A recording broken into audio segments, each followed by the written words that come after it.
আল্লাহ আল্লাহ বাবাজি কি করছো?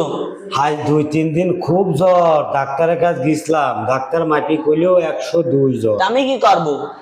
ওই অ্যান্টিবায়োটিক খাতি কয়েছে, আর ওর সাথে নাপা 1 আর হচ্ছে লেবুর রস গুলায়া বেশি বেশি করে খাতি কয়েছে, তাই কিছু টাকা লাগবে।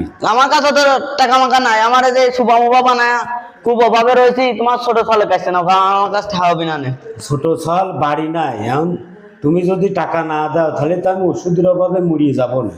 তাই যাও গা, আমার এমনটা আমার পয়সা পয়সা দিতে পারবো না নে।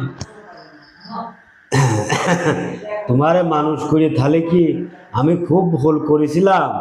এত টাকা খরচ করে তোমারে লেখাপড়া শিখিয়ে মানুষ করাইছি, আর তোমরা এখন আমার দেখো না, আমি এমনিতেই বিনা চিকিৎসায় মরে যাই। তাছাড়া আমার ভাগ্য যা আছে তাই হবে। তোমরা সুখী থাকো, এই দোয়াই করি বাবা, তোমরা সুখী থাকো, সুখী থাকো।